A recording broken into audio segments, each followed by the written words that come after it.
వణికించే చలిలో తెల్లవారుజాము 4 గంటలకు చంద్రుడు నిర్మలంగా ప్రకాశిస్తున్న సమయంలో తాళప్పూడి గౌతమేశ్వర స్వామి ఆలయ ప్రాంగణంలో ఏదో సందడి కనిపిస్తోంది. ఆరుద్ర నక్షత్రాభిషేకం చేయాలనే సంకల్పంతో కొందరు భక్తులు సిద్ధమయ్యారు. కవల శ్రీనివాస్ మట్టితో పార్థివ శివలింగాన్ని తయారు చేశారు. శ్రీరామ జయ రామ జయ జయ రామ ఓం నమశివాయ అనే శివకేశవ స్మరణతో ముందుగా సీతారాములకు స్ఫటిక శివలింగానికి అభిషేకాలు చేయడం జరిగింది. అక్కడ పాల్గొన్న భక్తులందరికీ కూడా ఈ అవకాశాన్ని ఇవ్వడం జరిగింది. పరసా టీవీ ద్వారా ఆ దృశ్యాలు కొన్ని వీక్షించండి. ఎలాంటి నియమాలు లేకుండా అందరూ స్పర్శించి దర్శించే అవకాశం ఉన్న కాశీ విశ్వేశ్వర లింగంలా తాళప్పూడి గౌతమేశ్వర స్వామి వద్ద అవకాశం ఉంటుంది. నిత్యం గోదావరి స్నానానికి వచ్చిన భక్తులు ఇక్కడ స్వామిని అభిషేకించి వెళ్తూ ఉంటారు. మీరు కూడా ఎప్పుడైనా ఆ అవకాశాన్ని వినియోగించుకోవచ్చు. అదిగో అక్కడ చక్కగా భక్తులందరూ కూడా సీతారాములకి స్ఫటికలింగానికి ముందుగా అభిషేకం చేస్తూ ఇప్పుడు గౌతమేశ్వర స్వామి సన్నిధికి వెళ్ళడానికి సిద్ధమవుతున్నారు.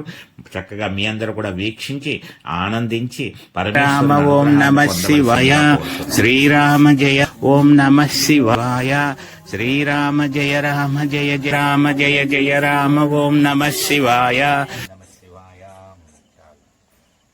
శ్రీరామ అభిషేకముతో పాపములు పోగొట్టెదవు, చందనాభిషేకముతో సౌఖ్యములిచ్చెదవు, జలాభిషేకముతో సుఖశాంతులనొసగెదవు. దయాస్వరూప గురుదేవా శ్రీ దక్షిణామూర్తి, రామనామము నీకు మహాప్రియము, రామ మంత్రమే నీకు నిత్య జపము, రామభక్తులే నీకు అత్యంత ఇష్టులు. దయాస్వరూప గురుదేవా శ్రీ దక్షిణామూర్తి, త్రిలోకేశ్వరుడవు, త్రిపురాంతకుడవు, త్రిజన్మ పాప సంహారివి, త్రిమూర్తి స్వరూపుడవు, త్రికాల పూజా ప్రియుడివి, త్రినాథ స్వామివి. దయాస్వరూప గురుదేవా శ్రీ దక్షిణామూర్తి.